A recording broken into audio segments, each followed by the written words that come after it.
entire money-structured and materialistic-oriented society is a false society.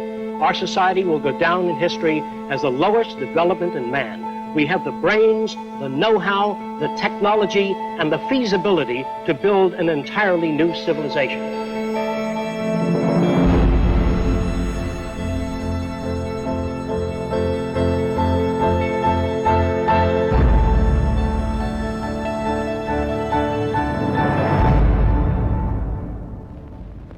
It was living through the 1929 Great Depression that helped shape my social conscience. During this time, I realized the Earth was still the same place. Manufacturing plants were still intact, and resources were still there, but people didn't have the money to buy the products. I felt the rules of the game we play by were obsolete and insufficient. Misery, suffering, and war provided the incentive for my life's work. I was also motivated by the seeming incompetence of governments, the academic world, and the lack of solutions offered by scientists. I realized instead of working with individuals, a more effective method would be to redesign the culture. This began a lifelong quest to finding solutions to the many problems that we have today.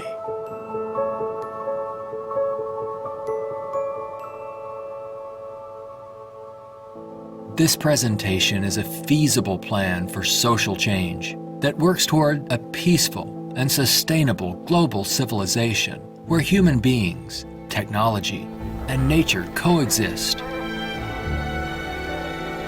It outlines an alternative to strive for, where human rights are not only paper proclamations, but a way of life.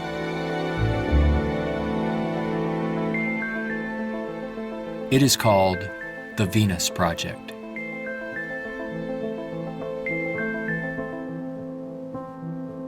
Its founder, Jacque Fresco, calls for a straightforward redesign of the culture in which war, poverty, hunger, debt, and unnecessary human suffering are viewed not only as avoidable, but totally unacceptable. It is becoming increasingly obvious that anything less will simply result in a continuation of the same problems we face today.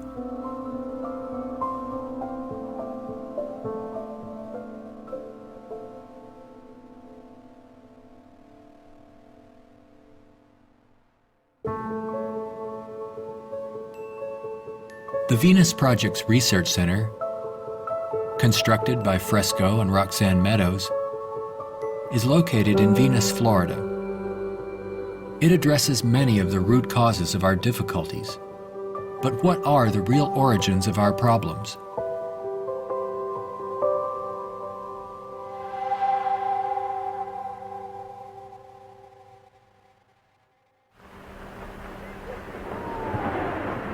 At present, we are left with very few alternatives, since we're on a collision course of our own making.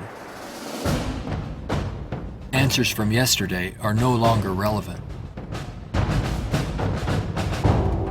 Considering the damage already done to the environment, we are rapidly approaching a point of no return, where nature will dictate the course.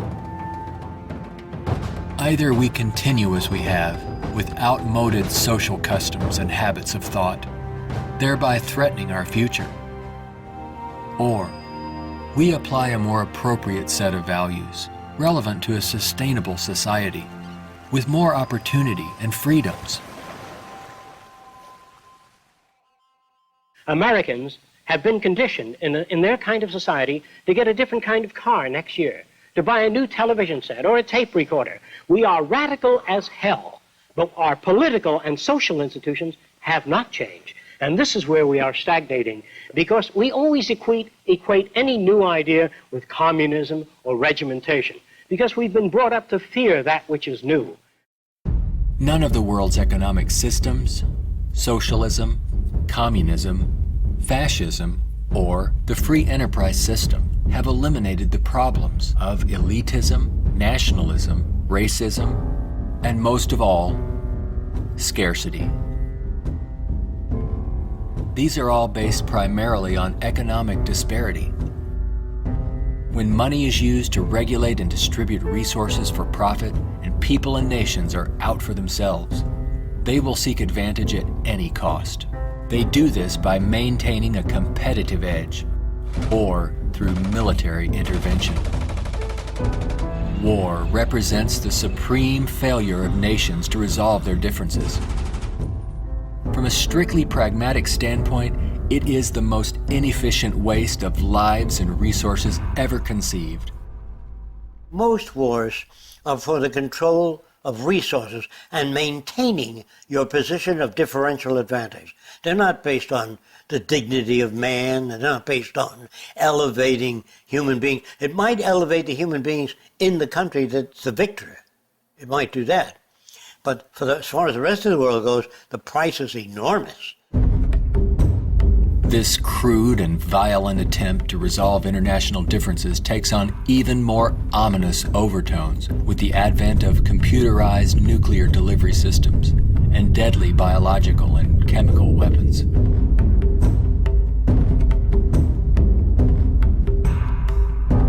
Yet it is a windfall money-making opportunity for those who profit by the military-industrial complex. If the profit were taken out of wars, do you really believe we would have them?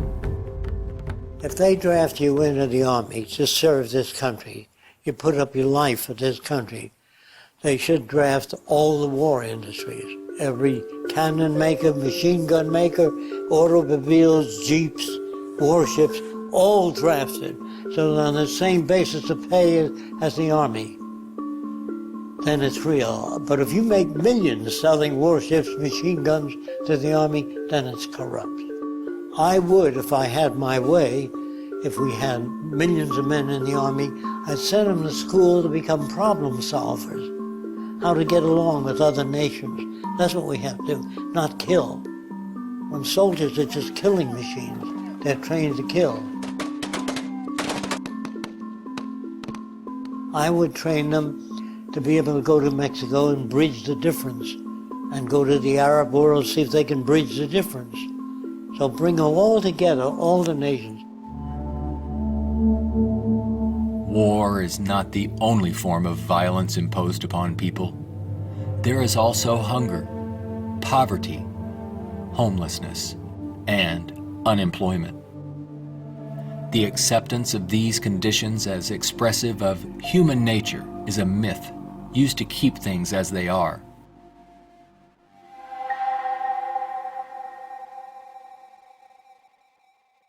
Genetics has nothing to do with greed, business, race prejudice.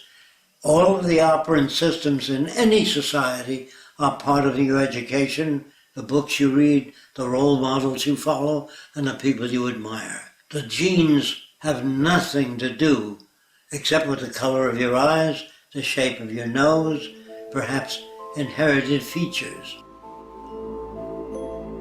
The genes do not control values. And even if you're born with a much better brain than another person, meaning better receptors, the quality of the tissue is better, I would say that if you have a better brain and you live in a fascist country, you become a fascist faster. The brain has no mechanism of discrimination. The brain can't tell you what is relevant or less relevant, except experience. We are not born with greed, envy, hatred, or bigotry. Our behavior and values are reflective of the culture we are exposed to. If you were raised by the headhunters of the Amazon, you'd be a headhunter. And if I said to you, doesn't it bother you to have 5 shrunken heads? You say, yes, my brother has 20. So, is he nuts? No, that's normal to his culture. social and environmental problems will remain insurmountable as long as few nations control most of the Earth's resources, and the bottom line is profit over the well-being of people. Putting profit first results in unnecessary suffering and aberrant behavior prevalent today.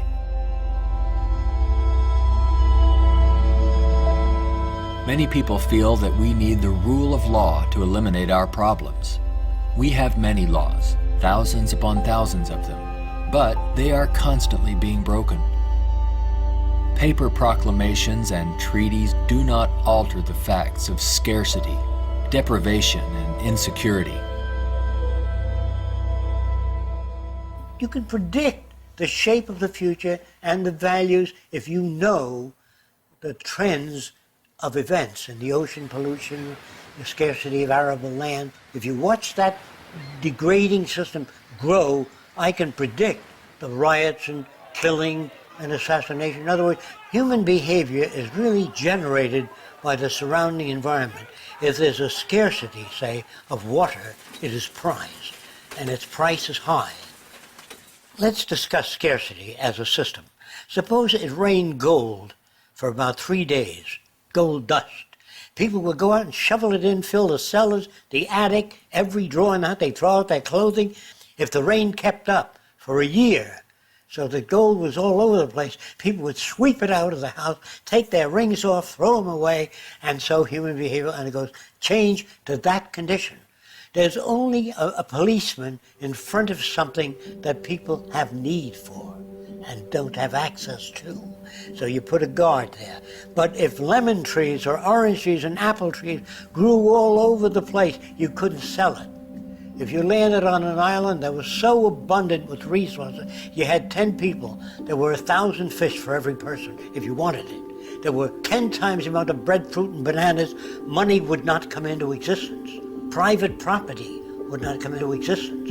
If the island was big enough, there was 10 people, there were 8,000 acres. No one would give a damn about staking out this particular area.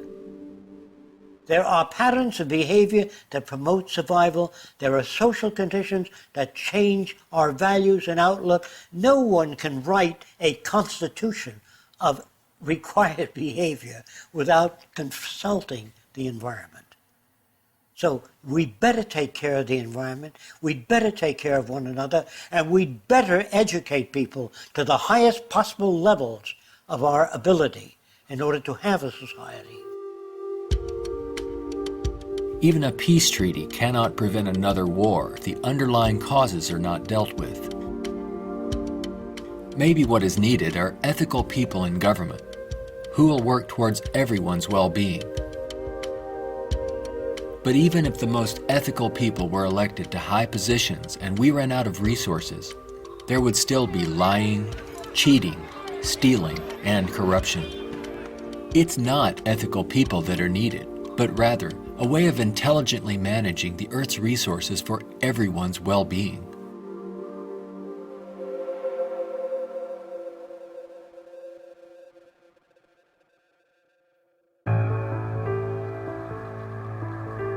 Let's examine our social arrangements further.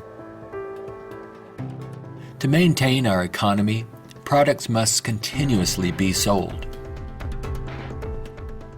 To assure this, they are deliberately designed to wear out and break down. Maybe you've noticed this usually happens right after the warranty expires. This corrupt practice is referred to as planned obsolescence, which is the conscious withdrawal of efficiency. Innovators go through the finest schools and then are required to design things that wear out and break down right on schedule. This results in a tremendous waste of resources and energy. We are plundering the planet for profits. If you think about it, it isn't a job people want, but access to what their paycheck will bring. Money does not represent anything real, and there's no gold, silver, or resource to back it up. You can't eat money or build a house of it. It's not even related to our real capacity to produce goods and services on this planet. The monetary system has been handed down from centuries ago, and we continue to use it without questions.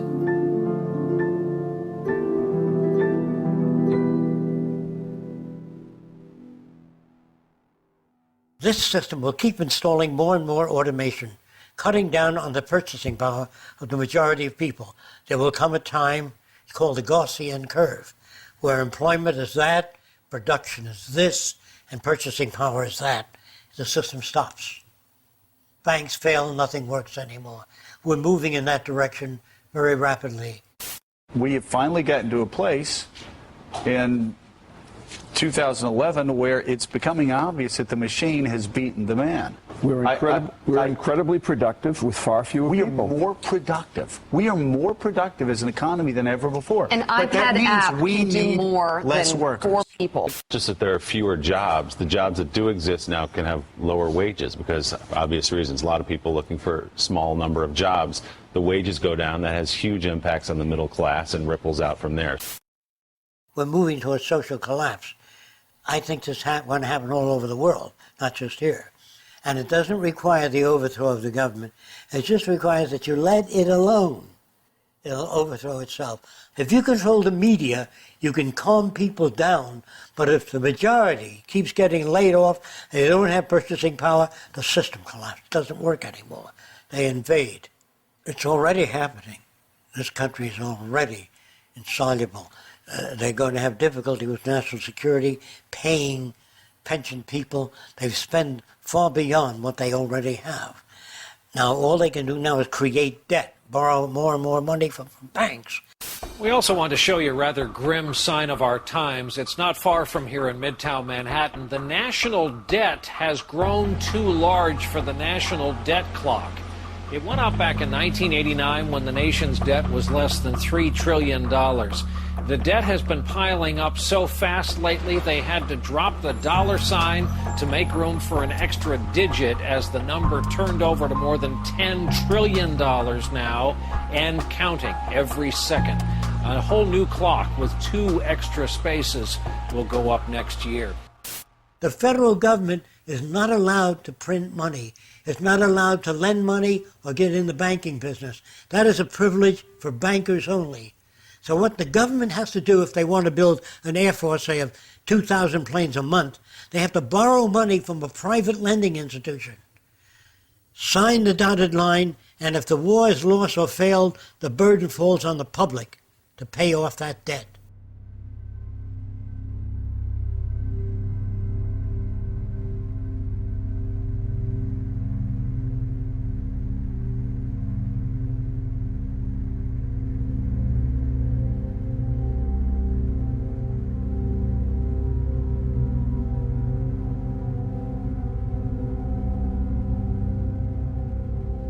We find ourselves and our social constructs in a transitional state, a matter of social evolution. If we want to make it through these turbulent times, we must be able to adapt to change. All things change, including our social systems. Albert Einstein stated, "We cannot solve problems by using the same kind of thinking we used when we created them."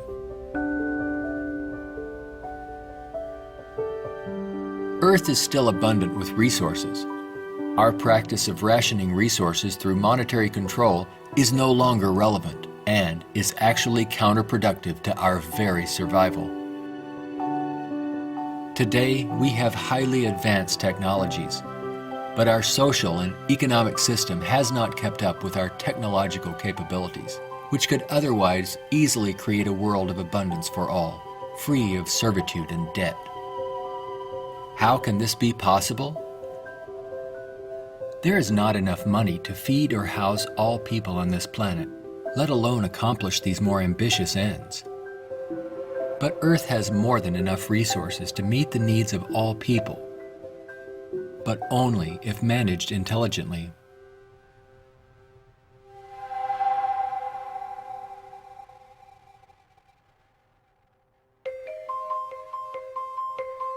Jacque Fresco envisions a solution that he calls a resource-based economy.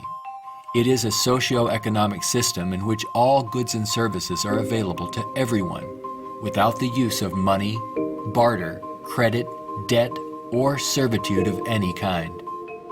It is unlike any social system that has gone before. Fresco arrived at this direction through 75 years of study and experimental research.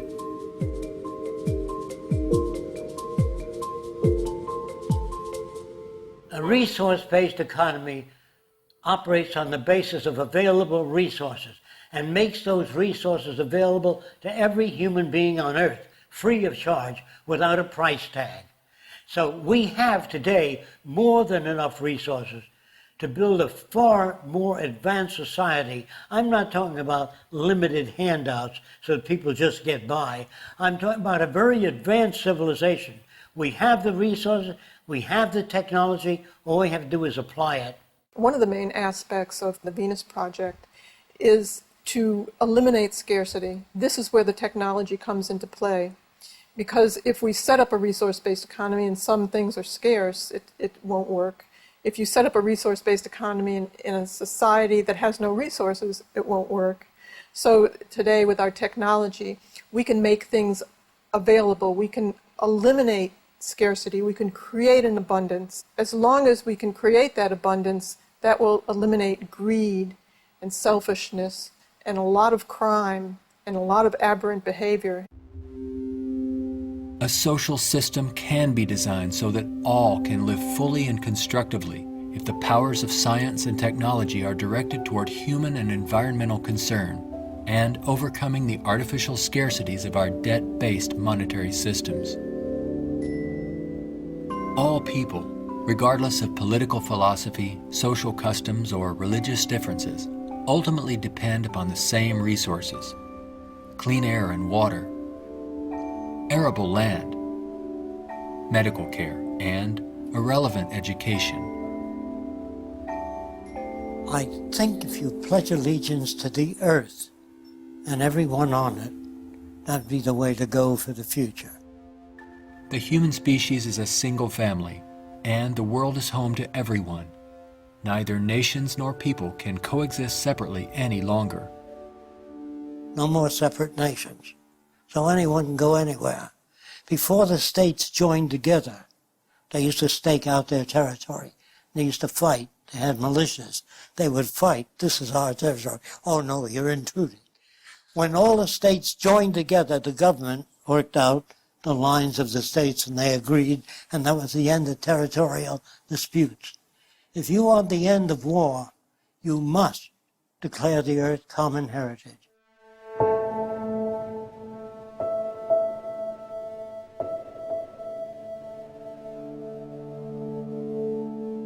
This has nothing to do with those who want to form an elite world order with themselves and large corporations in control and the rest of the world subservient to them. On the contrary, a global resource-based economy enables all people to reach their highest potential, where they can thrive and grow in a society that works in their behalf, a society that protects and preserves the environment as well, one that understands that we are part of nature, not separate from it.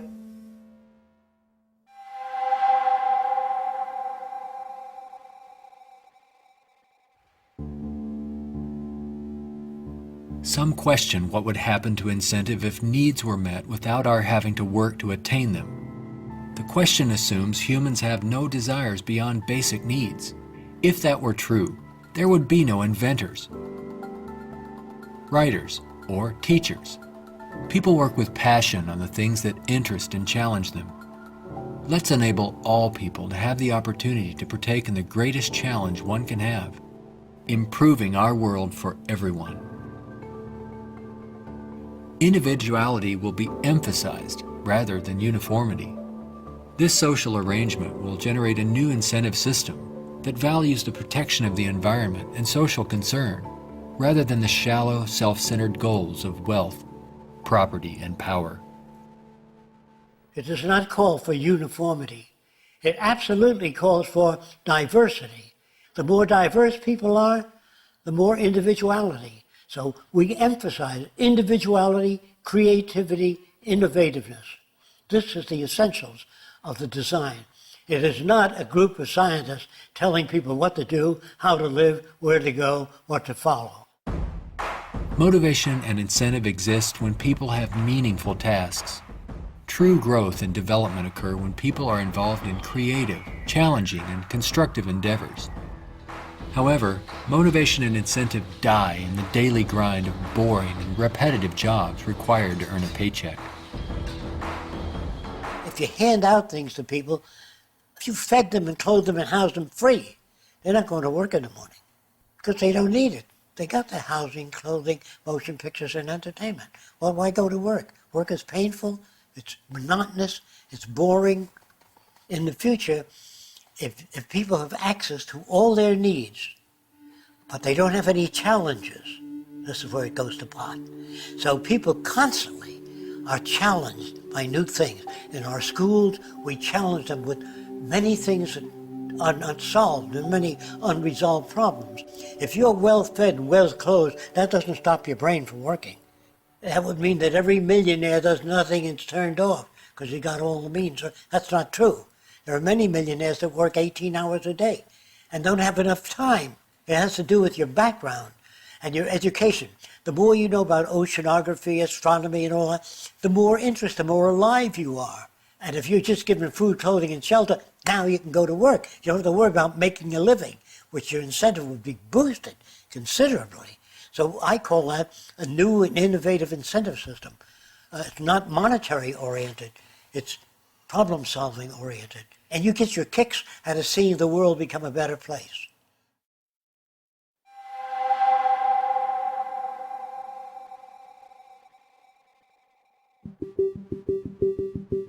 How can we use our technology wisely so that there is more than enough for everyone? To achieve this, it's mandatory that the planning for it be based on the carrying capacity of the planet's resources. Our entire infrastructure must be redesigned and operated as coherent, integrated total systems. This means we must consider our entire global community as one unit that includes everyone, and plan accordingly. Only in this way can we use our technology to overcome resource shortages, provide universal abundance, and protect the environment. Therefore, a global survey is first needed to assess exactly what we have. This would inventory our physical resources, personnel, production centers, and the needs of people. This enables us to determine the amount of goods and services needed. For instance, where is the arable land to grow crops? How many people are in various locations? And what is the state of their health? This would determine where hospitals are built and how many. If you try to do that today, ask for a global resource survey of all nations, they'd wonder, what are you trying to do that for? To find if we got enough resource to fight you in armaments and other things? They would be skeptical, hesitant to give that information. So I would say it wouldn't work in today's culture. But after the ideas are put forth and the reason for it and the advantages gained by all the nations, it would have to be specific advantages that they can understand in their terms. And if they agree, then the survey would be conducted. It's not my opinion or the opinion of anyone else would be used. It's the size of the population, the availability of resources, the carrying capacity of the earth that determines what is done and how fast things move. See, today it's done on a totally different basis. But in the future, it'll all be based on a form of dynamic equilibrium. That means operating everything at the highest potential without environmental neglect. The key to achieving abundance and a high standard of living for all is to automate as much as possible in the shortest period of time. But during the transition, we have to bring together the technological capabilities of people working with computers and working with technology and building and designing methods of delivering these resources and the necessary industrial plants to process the resources. Our problems and their solutions are technical, not political. Most problems can be solved when technology and the methods of science are used to serve all people, not just a select few. What is it that you want? You have to ask yourself, I want to live in a world where I don't have to fear that my children will go into another war, where there'll be deprivation or problems or disease. Do you know how to build that kind of world? No, I don't. Well, how do you go about it? You call upon the various divisions of science, bring them together, and say, these are the problems we'd like to solve. A scientific government doesn't mean that scientists rule or control people. It means they have better means for building transportation systems, better means for cleaning the air. They have the best means for restoring the ocean that we know of to this day. Computers can serve the needs of everyone when Cybernation is ultimately integrated into all aspects of this new and dynamic culture. One can think of this as an electronic nervous system, extending into all areas of the social complex. Their function would be to coordinate a balance between production and distribution, assuring there are no shortages or overruns. In this highly technical society, decisions are based on direct environmental, human, and industrial feedback. You can think of this as electrical sensors throughout the entire environment, from cities, factories, warehouses, distribution centers, transportation networks, all over the globe, gathering data for more appropriate decisions. The decisions are based on the needs of society rather than corporate or private interests. It is not automated technology or machines we should be wary of, but the abuse and misuse of technology by selfish interests. Remember, it is people who decide what ends the machines will serve.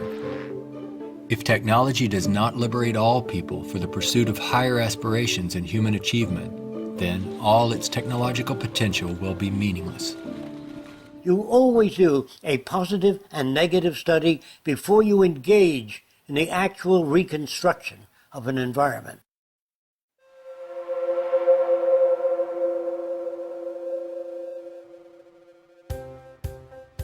It's all just talk unless there is a technical plan to organize and use resources to accomplish abundance.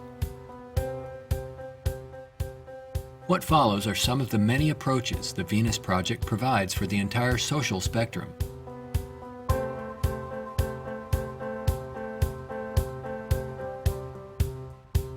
Today, more than half our population lives in cities that are polluted, dangerous, and waste energy.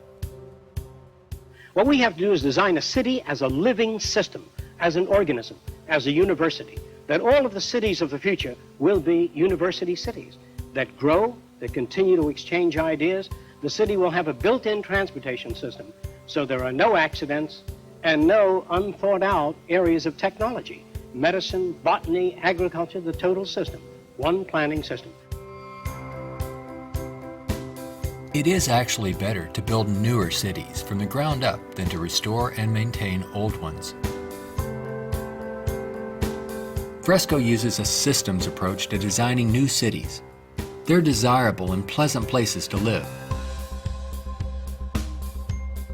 The notion that intelligent overall planning implies mass uniformity is absurd. Cities would be uniform only to the degree that they would require far less materials, save time and energy, and be flexible enough to allow for innovative changes while preserving the local ecology. If we design our cities to meet human needs, you don't have most of the problems that are prevalent today.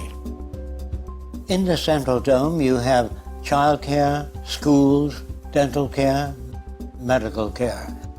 In the production and design of the cities, we work out 1/8 of the city system, and then we reproduce it instead of have architects design each building and each structure, which is a tremendous waste of energy and talent.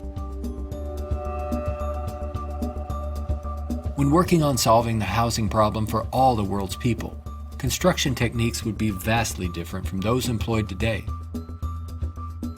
Extruded and self-erecting structures could revolutionize and speed up construction processes. These lightweight, durable apartments could be produced as continuous extrusions and then separated and positioned in place by the mega machines. The outer shells of these efficient structures serve as photovoltaic generators and heat concentrators. You don't own anything in this society. Really, people don't want money. They want access to things when they want it.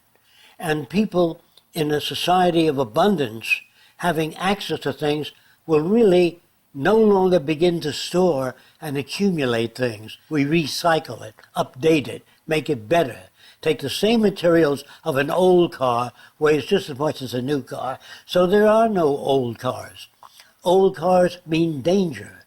If you drive a very expensive car and somebody else drives a beat-up old car, if their brakes fail, you may die.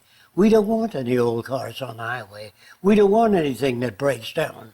We don't want anything that takes looking after. In a resource-based economy, people may access whatever products they need without the burden of having to purchase, maintain, or insure their possessions. In this way, there is much more to go around for everyone, and products are always available when needed. Anything people may need is available in these outside access domes. Sculpturing materials, musical instruments, somewhat like the public library. They can go down and access a camera or a bicycle or a wristwatch. Anything that they need is available without a price tag. That would mean we must achieve a level of production that's so high that scarcity no longer exists. That will prevent almost all crime. So there's no way of segmenting or making this system just or equitable. We have to make a system that assures human rights. You know, when everybody has free access to goods and services, you don't have to fight for women's rights or black rights. It's an automatic in a society that's set up that way. You don't have to make laws, don't steal. It would bypass that behavior. Surrounding the central dome, you have the research centers. Centers that do work that's relevant to the sustainability of the entire community. As we move away from the research centers, we come to the recreational area, which has tennis courts and all of the games that people require.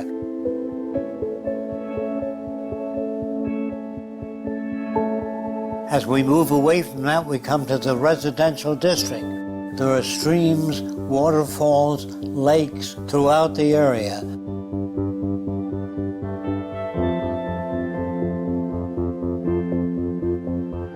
We could provide a wide range of unique homes and apartments that can be relatively maintenance-free, fireproof, and virtually impervious to adverse weather conditions.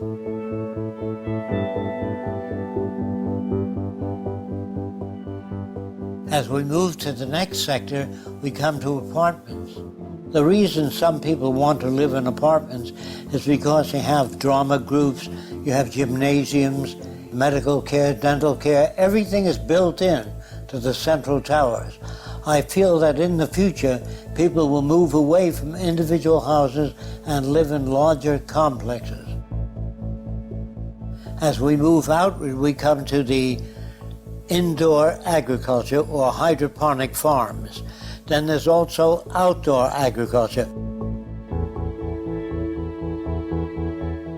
The city would use the best of clean technology in harmony with nature, such as wind, solar, geothermal, heat concentrators, piezoelectric, wave, temperature differentials, ocean thermal vents, and much more. A major development for generating energy in the future could be the construction of a land bridge or tunnel across the Bering Strait. These underwater structures convert a portion of the ocean currents through turbines to generate clean sources of power. By using these sources of energy, we could power the Earth on clean energy and enable all people to enjoy a very high standard of living for thousands of years to come. There's no need for the use of polluting hydrocarbons any longer. Pollution will be a thing of the past. All transportation will be integrated into a worldwide transportation system. Transportation within cities will be by transbayers. City-to-city travel will be by monorail.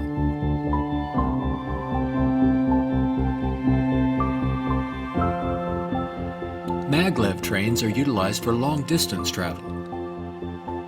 To enhance efficiency, this high-speed maglev train is equipped with removable sections, which can be disengaged while the train is in motion.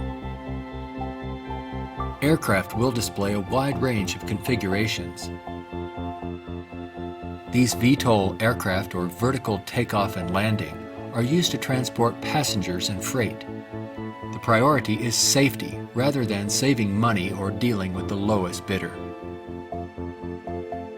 This modular freighter consists of detachable sections that can be rapidly loaded or unloaded. The number of sections varies depending on the amount of freight to be delivered. When all the sections are connected, they can be propelled as a single unit. Ships can be floating manufacturing plants that produce products while en route to their destinations. They can also serve as education centers, where children and adults travel worldwide, obtaining innovative education, not through vicarious study, but through experiencing and interacting with the real-world environment. A national transportation system would include a network of waterways, canals, and irrigation systems. They could serve to minimize the threat of floods and droughts while allowing for the migration of fish, provide natural fire breaks, emergency water sources, fish farms, and recreation areas. When we unleash science and technology directly into the social system without the restrictions of the marketplace, finances, or patents, we could achieve a very high standard of living within a very short period of time. This society would continuously improve, changing rapidly through new technologies, inventions, and ideas. It would be an emergent society rather than an established one like we have today. Imagine living in an extraordinary oceanic city, helping to restore the ocean environment while eliminating land-based population pressures.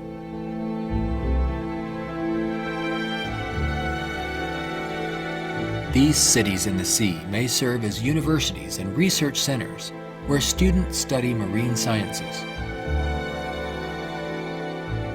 They could be used for ocean farming, mariculture, and mining, while maintaining a dynamic balance in the oceanographic environment.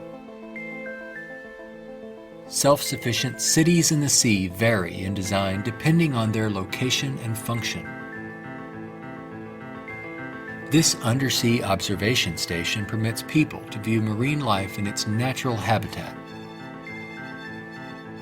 These mariculture and sea farming systems cultivate and raise fish along with other forms of marine life to help meet the nutritional needs of the world's people. These structures would permit the free flow of water throughout. Using technology in this way would make it possible for a global society to achieve social advancement and worldwide reconstruction in the shortest time possible. Utopia, if ever established, will die, will stagnate. Whereas what I'm talking about, an evolving culture or an emergent culture, I have no notions of a perfect society. I don't know what that means. I know we can do much better than what we've got. I'm no utopian. I'm not a humanist who would like to see everybody living in warmth and harmony. I know that if we don't live that way, we'll kill each other and destroy the earth. This new lifestyle, while providing leisure and recreation, would also enhance knowledge and creativity for everyone. The measure of success would be the fulfillment of one's personal interest rather than the acquisition of wealth and self-centered goals. a resource-based economy would not only change our environment to make it clean, efficient, and enjoyable, but it would introduce a new value system appropriate to the direction and aims of the new innovative approach. With education and resources made available, there would be no limit to the human potential. Everyone will have the freedom to pursue whatever constructive field of endeavor he or she chooses, without the economic limitations that we face today. We are now at a time when decisions must be made if we wish to evolve from our present culture of scarcity, waste, and environmental destruction to a sustainable society of ecological concern and abundance. A nation without a vision of what the future can be is bound to repeat past errors over and over again. If we say dishonestly that man is the highest form of evolution, which you get in the school, man destroys the oceans, the fish, the atmosphere, one another, and man flies over a city, presses a button, and burns everybody in the city with nuclear weapons. Is he the highest creation of nature? Not yet, in my opinion. We've got a long way to go. We could either develop paradise on earth or oblivion, wipe ourselves out. Only the future will tell. It's what you do to make the future. We can create a world where war and want are distant memories. When all of science and technology are used within a global resource-based economy for the protection of the environment and the well-being of all, only then will we understand what it means to be truly civilized.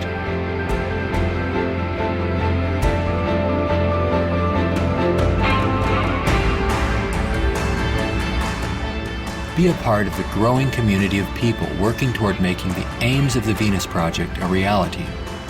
Join us in our efforts to bring this vision of a positive future to a wider audience through the goal of a major motion picture. All of these things can be built with what we know today. It would take 10 years to change the surface of the earth, to rebuild the world into a second Garden of Eden. The choice lies with you. The stupidity of a nuclear arms race, the development of weapons, trying to solve your problems politically by electing this political party or that political party, that all politics is immersed in corruption. Let me say it again. Communism, socialism, fascism, the Democrats, the liberals, there are no Negro problems or Polish problems or Jewish problems or Greek problems or women's problems. They're human problems.